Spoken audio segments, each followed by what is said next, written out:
My journey is that I really don't think I'd be here if it wasn't for Baker's Delight and the BCNA partnership. I felt a lump, went to my GP, really didn't think anything of it. And I think the only reason I went to my GP was because I had a level of awareness through the fundraising we'd had in store. Other than that, I just think I probably, like most women, ignored it and just thought it would go away. So off to the GP I went, and then everything turned upside down. The minute you're diagnosed, nothing makes any sense. So 2 operations, 6 weeks of radiotherapy, 5 days a week travelling up to Sydney. That's 2 hours up, 2 hours back, 4 hours a day in the car, and 3 months of chemotherapy. It was tough. A system that should have worked for women actually wasn't working for women. So I guess I started speaking to other women and saying to them, can't we do this any better? Once I kind of was able to then share the vision, which wasn't to set up a big organisation at all, but it was just to see if we could do something to make the system better.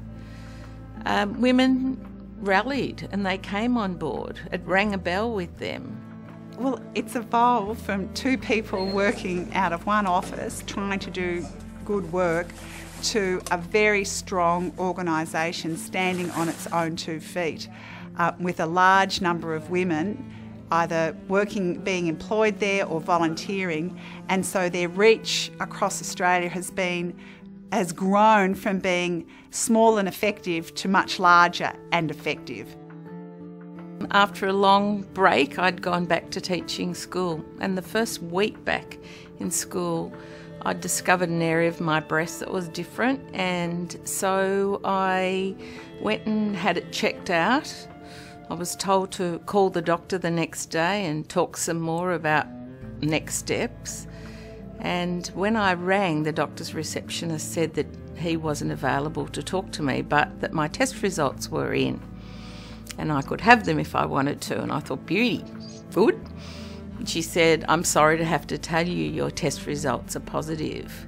And I couldn't for a while figure out why she was apologising, to be honest, because I thought positive news was good news. But in fact, what she was telling me was that I did have breast cancer and that I was on the list to have surgery in a few days' time.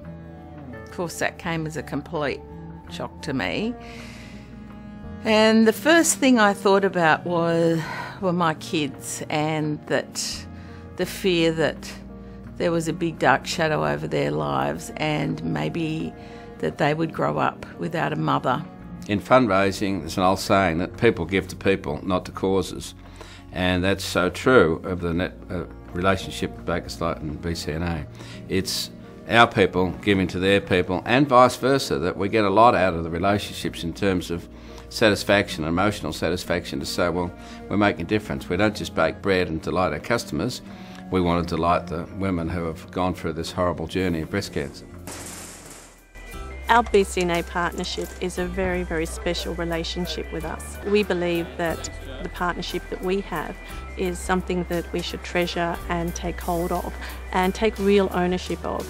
We have so many women that come to us and speak to us across the counter when our Pink Bun campaign is on, and we're privileged to hear their stories. And then we're privileged again to be able to raise money and raise funds so that we can provide women and their families with a soft landing. Every cent that we raise, 100% of it goes back to BCNA, and we know what the kits are. We've seen the kits, and as a survivor I've actually received my own kit, and it is such a worthwhile thing to raise money for. I just can't think of anything more that we could possibly do that would give back in such a pure and wonderful way.